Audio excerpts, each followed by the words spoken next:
in perfect harmony.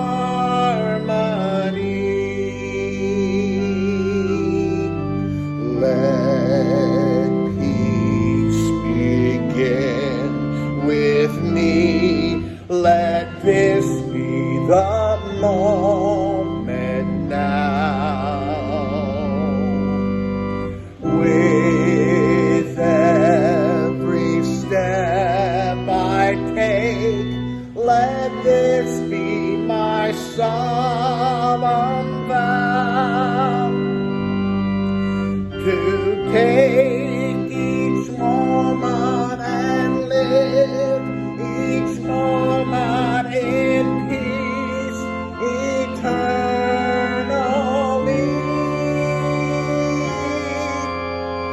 Let there be peace on earth, and let it begin with me. Be seated. I invite you to turn today to the 18th chapter of the book of Acts. Acts chapter 18. I hope you will actually open a Bible today. Yes, it's in your bulletin, but it may help you if you have the verses. If you want to use a pew Bible, it's number 944 in the New Testament section. Acts chapter 18. You've heard the old saying, when the going gets tough, the tough gets going. When was the last time you felt like walking out? Perhaps it was your job.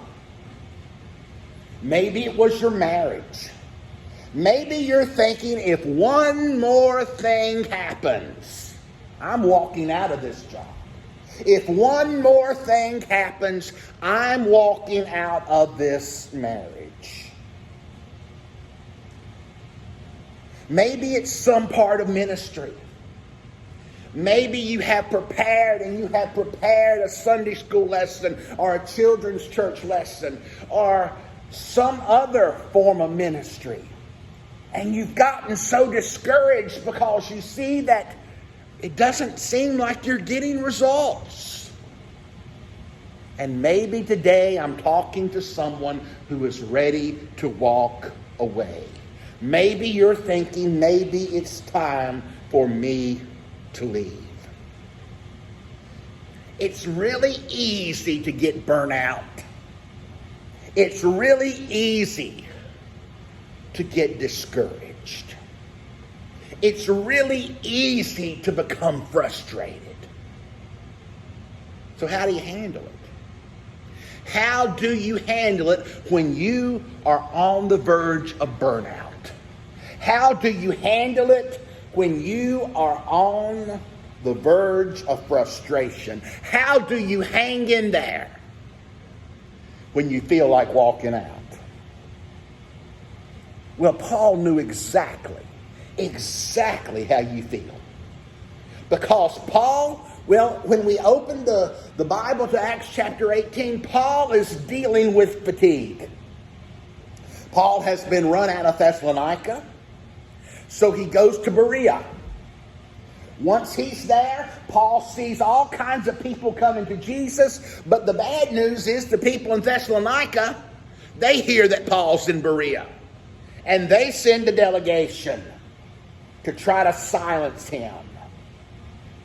So then Paul heads to Corinth. Paul is preaching every day in Corinth, and he's facing more and more opposition. So not only is Paul facing fatigue, Paul feels like a failure. Because everywhere Paul goes, he's run out of town. He's fatigued, he's feeling like a failure. And when you consider yourself a failure, it's easy to want to walk out. To walk out of a marriage. To walk out of a job. to walk out of a friendship, to walk away from the choir, to walk out. Fatigue will cause it. Failure will cause it. Frustration will cause it too. Paul was experiencing all three of these, and he's ready to walk away.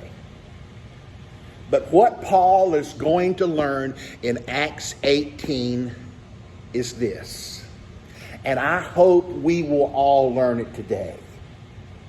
It is always too soon to quit. Let me say that again. It is always too soon to quit. Maybe you've been there. I promise you, if you live long enough, you will be there. And I think from Acts 18 today, we'll see some principles. Some principles that will help us hang on when you want to walk away. Verse 1. After this, he left from Athens and went to Corinth, where he found a Jewish man named Aquila, a native of Pontus, who had recently come from Italy with his wife Priscilla, because Claudius had ordered all the Jews to leave Rome. Paul came to them, and being of the same occupation, stayed with them and worked, for they were tent makers by trade. He reasoned in the synagogue every Sabbath and tried to persuade both Jews and Greeks. When Silas and Timothy came down from Macedonia, Paul was occupied with preaching the message and solemnly testified to the Jews that the Messiah is Jesus. But when they resisted and blasphemed, he shook out his clothes and told them, "Your blood is on your own heads. I am clean. From now on I will go to the Gentiles." So he left there and went to the house of a man named Titus Justus, a worshiper of God, whose house was next door to the synagogue. Crispus, the leader of the synagogue, believed the Lord, along with his whole household, and many of the Corinthians. And when they heard, believed and were baptized. Then the Lord said to Paul in a night vision, "Don't be afraid, but keep on speaking and don't be silent, for I am with you, and no one will lay a hand on you to hurt you, because I have many people in this city." And he stayed there 1 year and 6 months, teaching the Word of God among them. Well, what we see in this passage is a man by the name of Paul, who is fatigued, who is frustrated, and who feels like a failure. Paul had just left Athens, a city that was dedicated and filled with false gods. So now he arrives in Corinth. And Corinth was worse, because Corinth was a city filled with sensual lust. In fact, in ancient classical Greek, there was a word that meant to practice fornication, and that word was Corinth. Seriously. I mean, if you wanted to fornicate, Corinth was the place to go. It really was the Las Vegas of their day. Right in the middle of the city of Corinth, there was a temple to Aphrodite, the goddess of sex. Every evening, 1,000 priestesses of the temple, they made their way into the streets and they did, well, let's just call it outreach for the temple. The worshipers of Aphrodite literally worshiped through acts of immorality. Paul gets there, and Paul has never seen anything like this in his whole life. Paul looks at the paganism. He looks at the perversion. He looks at all of the promiscuity, all of the obstacles to the gospel. And Paul feels like many of us probably feel like. He feels like, what's the use? What's the point? Why even try? Why even keep trying? Maybe that's where you are today. You keep looking at your circumstances and you think, what's the point? It's just bigger than I am. This problem there's no way I can defeat it. What's the point of even trying? How do you hang in there when you want to walk away? Well, let me point out 3 biblical principles from this text that will help you hang in there when you want to walk out. The first thing is that we should seek out godly friends. Did you notice when Paul gets to Corinth, what's the very first thing Paul does? Go back to verse 2. Verse 2 tells us that he found a Jewish man named Aquila and his wife Priscilla. Now Luke tells us that he found. Luke uses the word found. It's the Greek word eurisko. It means to find something that you're searching for. So the minute Paul arrives in Corinth, Paul immediately began looking for someone who was like him. Someone he could talk to. Someone he could team up with. Someone he could identify with. And don't miss this. Paul goes to Corinth. Paul is looking for something specific. He's looking for someone specific. And God gives Paul exactly what Paul needs to keep him going. And I'll tell you something. God will give you the very thing you need to keep you going too. God will give you Christian friends that will spur us on. For Paul, it was Aquila and Priscilla, a couple of Jews who had left Rome because of persecution.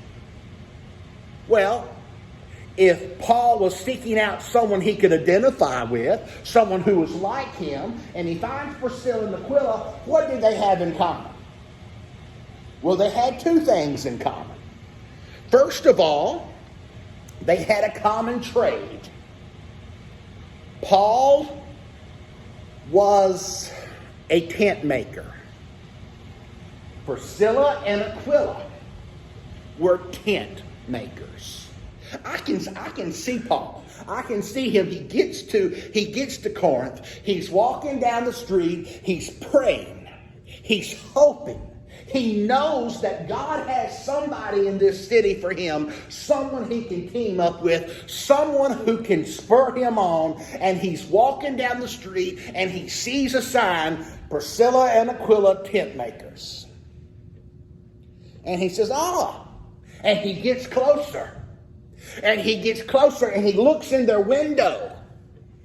And there he sees a little emblem of a fish. And Paul is thinking, I've got to make some income. I need someone to spur me on. God is so good. And I can see him knocking on that door, turning the corner. And he thinks, just when I think it can't get any worse, God blesses me. And he must have said a little prayer, God, you are so good. Because not only are these two people tent makers, they know Jesus. That's how you hang in there when you want to walk out. You seek out godly friends. Proverbs 17:17. A friend loves at all times, and a brother is born for adversary. Proverbs 27:17. As iron sharpens iron, so a man sharpens the countenance of his friends. So Paul walks in, and I would love to have heard that conversation that he has with Aquila and Priscilla. They must have talked about tents. They must have talked about Jesus, and God begins to work in all three of their lives. In fact, we read in the book of Romans chapter 16, about their friendship. Paul says, "Greet Priscilla and Aquila, my fellow workers in Jesus Christ, who risked their own necks for my life." They even started a church in their home, according to 1 Corinthians 16:19. It says, "The churches in Asia greet you. Aquila and Priscilla greet you heartily in the name of the Lord with the church that is in their house." Paul needed somebody. Paul was fatigued. He was frustrated. He feels like a failure. He sees that the task is too large for him. So he begins to seek out. He begins to seek out somebody that can help him. And God has the perfect people. And God sends the perfect people into his life. If you'll trust God, if you will do what Paul does, God will send the perfect people into your life too. There's a second principle I want you to see in this passage though. Not only should we seek out godly friends, secondly, we should stick to the basics. Go back to verse 4 and 5. Verses 4 and 5, it says that he reasoned in the synagogue every Sabbath, and he tried to persuade both Jews and Greeks. And when Silas and Timothy came down from Macedonia, Paul was occupied with preaching the message and solemnly testified to the Jews that Jesus was the Messiah. So now, having sought out a relationship with godly people, the next thing Paul does, the next thing that helps him hang in there when he wants to walk out, is he stuck to the basics. You say, well, what are the basics? Two things: worship and witnessing. We read in verse 4 that Paul, this particular translation said he reasoned. Your Bible may say he lectured in the synagogue every Sabbath. Now, for Paul to be reasoning in the synagogue, for Paul to be lecturing in the synagogue or preaching in the synagogue, he had to be there. Yes, he was down. Yes, he was discouraged. Yes, he was thinking about walking away. But where was he every Sabbath? He was in the synagogue. He was at the place of worship. You know, too often when our world, our life begins to unravel, the first thing people do is they drop out of worship. They drop out of Sunday school. They drop out of Bible study. They drop out of praying. They just drop out. They stop doing the basics rather than sticking to the basics. But mark this down. When you need the basics the most is when you feel like giving up. And the devil loves to see a young couple drop out of worship when they're having marital problems, because that is his first step in dividing your home. The devil loves to see a young Christian get their feelings hurt by another church member, and pretty soon you don't see them in church anymore. Let me tell you, if you're going to hang in there when you feel like walking out, you've got to stick to the basics. Don't abandon the basics. Don't forsake the basics of what it means to be a child of God. Paul, not only did he worship, he witnessed. We're told that he was compelled by the Spirit in verse 5. And he testified to the Jews that Jesus was the Messiah. The word compel there literally means to be occupied with something, to be wrapped up with something. He was occupied with sharing Jesus. He was wrapped up in sharing Jesus. If you want to beat burnout, if you want to beat discouragement, if you want to hang in there when you feel like walking out, get back to what it means to be a child of God and a member of Christ's church. Get back on your knees in worship and get back to telling others about Jesus Christ. And you know what will happen? Your attitude will change. And your attitude will change quickly. And your excitement level will start to rise. And you will see how your perspective starts to clear up. When was the last time? When was the last time that you had a life-changing experience? I mean the kind of worship that just altered your attitude and rejuvenated your spirit. When was the last time that you gave your testimony with a lost friend? When was the last time that you shared Jesus with someone? And by the way, did you notice where Paul started a gospel work after he faced opposition from the synagogue? Verse 7 always just blows me away. It says that they send him off from the synagogue. And he goes right next door. They tried to run him off. They tried to beat him. And Paul let them know, you cannot run off the gospel of Jesus Christ. You cannot defeat the gospel of Jesus Christ. He goes right next door. He could have stormed out. He could have left thinking, I am going to start a gospel post as far from these sorry synagogue sinners as I can. But no. He didn't say they've seen the last of me. He said, I'm not giving up. He said, I am here to stay. He said, I am going to do what God calls me to do. And there is nothing that can stop me. How better would our world be if when we face persecution, if when our feelings get hurt, if when we get a little bit discouraged, instead of running away, we would plant ourselves and we would say, I'm not giving up.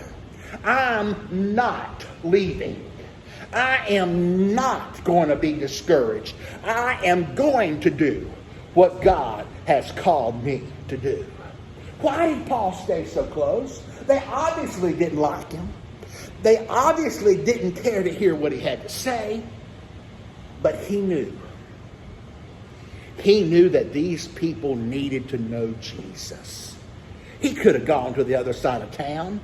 But had he done that, he would have lost contact with these people. And he made sure he had constant contact with the lost because he was hoping, he was praying that one day these people might be saved. Let me tell you, we'll have no hope of reaching those without Christ unless we stay in contact with them. Worshiping and witnessing. That's exactly what Paul stuck with. And by the way, it's always in that order. First comes worship, then comes witness. I read somewhere that 90% of average church attenders never share Jesus with anyone. 90% never give their testimony. 90% never try to win a soul. Now that's got to make me wonder about their worship experience. How if you have an encounter with the God who created this universe, with the God who sent his son to die for you, if you really have an encounter like that with God, how can you not tell somebody about it? Well, if you want to hang in there, when you feel like giving up, when you feel like walking out, first of all, seek out godly friends. Secondly, stick with the basics of worship and the basics of witnessing. And finally, stand on God's promises. That's what Paul does. And by doing so, he was rejuvenated. He was refreshed. And he was ready to get back into the battle. We read in verses 9 and 10. Now the Lord spoke to Paul in the night by a vision. Do not be afraid, but speak, and do not keep silent, for I am with you. Notice, first of all, the promise of God's presence. God says to Paul, I am with you. What a promise. Especially when you're fatigued. Especially when you failed. Especially when you're frustrated. God says, don't be afraid. I'm with you. I love what the writer of Hebrews says. In Hebrews 13 verse 5, God says, I will never leave you or forsake you. When you go to bed at night, God is with you. When you go to work tomorrow, God is with you. Wherever you go tomorrow, God is with you. When you feel like walking out, God is with you. What a promise. The child of God is never alone. Because everywhere you go, God is with you. Isn't it amazing that the God who created this universe, the God who created all of this, the God who the Bible says upholds the world with his right hand, that same God is not too busy to be with you everywhere you go. When you feel it, God is with you. When you don't feel it, God is with you. God is with you. It's amazing. God is always there. God always knows what you're doing. You know, one of the things that has just totally amazed me about having a cat is cats you can look around and, especially Midnight, bless her heart. I'll look around and Midnight will be nowhere to be seen. I mean, nowhere. I can call for Midnight and Midnight is not going to come. If I walk to that refrigerator, though, it doesn't matter what room in the house she is. She shows up. It doesn't matter if she's been under the bed, if she's been in the back room, if she's been in the bathroom, wherever she is, all I have to do is open that refrigerator door. And there she is. So I've come to the conclusion, I may not can see her. I may not realize that she's with me, but she's still watching me. It doesn't matter what I'm doing. She's watching me because she wants to know when I'm going to the refrigerator. Now, you can look at me and tell I don't go there very often, so I guess that's why. But think about this. God is just like Midnight. You might not can see God. You may wonder if God even knows you exist. But God is always watching you. Every time you go to the refrigerator, yes, God's watching you. But even when you're going somewhere else, God is with you. God is beside you.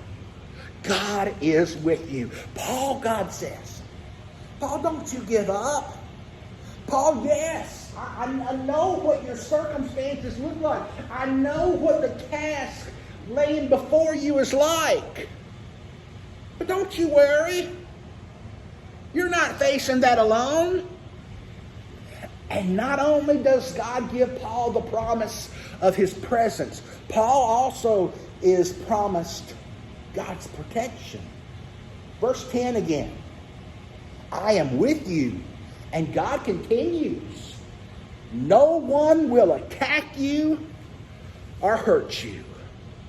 Now I want you to keep in mind that a child of God is immortal until God's plan in and through you are complete. The power of life and death are not in the hands of the world. They're in the hands of God. The promise wasn't that he wouldn't be attacked. Not only that he wouldn't be hurt. Learn this. If you're living for Jesus, if you're serving Jesus, the devil and his demons cannot hurt you. All you've got to do is stand on the promises of God. The promise of God's presence, the promise of God's protection. But there was one more thing. The final part of verse 10. God says, for I have many people in this city. You see, God sees what we can't see. We see the outward. God sees the inward. I have a feeling after Paul heard this promise, when Paul started walking up and down the streets of Corinth, Paul would see someone walking, and Paul would think, maybe he's one of God's people. Maybe she's one of God's people. And Paul must have thought, I've got to get busy. I've got to start sharing Jesus with them. God promised that there are people in this city who would believe. That there are people in this city who would be baptized. And knowing that some would respond, inspired Paul and encouraged Paul to keep on preaching, to keep on sharing, to keep on testifying, to keep on loving, to keep on witnessing, because through it all, some of them, they were going to make the greatest decision they could ever make. Some of these people would respond and come to a relationship with Jesus. You know, when Paul got to Corinth, I think Paul was ready to walk away. Paul he was so tired. He was so discouraged. He felt like a failure. But even in the midst of all of that, God says, Paul, don't you quit. God says, Paul, it's always too soon to quit. Seek out some godly friends, Paul. Stick to the basics, Paul. Worship, witnessing. Stand on my promises, Paul. And Paul, you do that, and you will change the world. We know the rest of the story. In fact, 2,000 years later, we are still reading about what Paul did. About how Paul had such an impact on the world around him. Imagine how different things would be if Paul had decided he was going to quit. If Paul had decided, I'm done. I'm walking away. Imagine how many people would have missed out on the gospel. You see, people were counting on Paul. God was counting on Paul. And there are people counting on you to keep going too. And God is counting on you to keep going. You may have walked into this place today ready to walk away from everything that has to do with God. God's message to you today. And every time you feel like giving up, God's message is this: it's always, always, always too soon to quit. Don't you give up. Don't you quit. God's not done. Amen.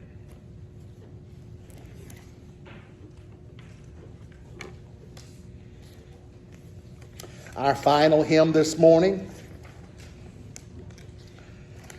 a promise that we all can do, something every one of us can cling to.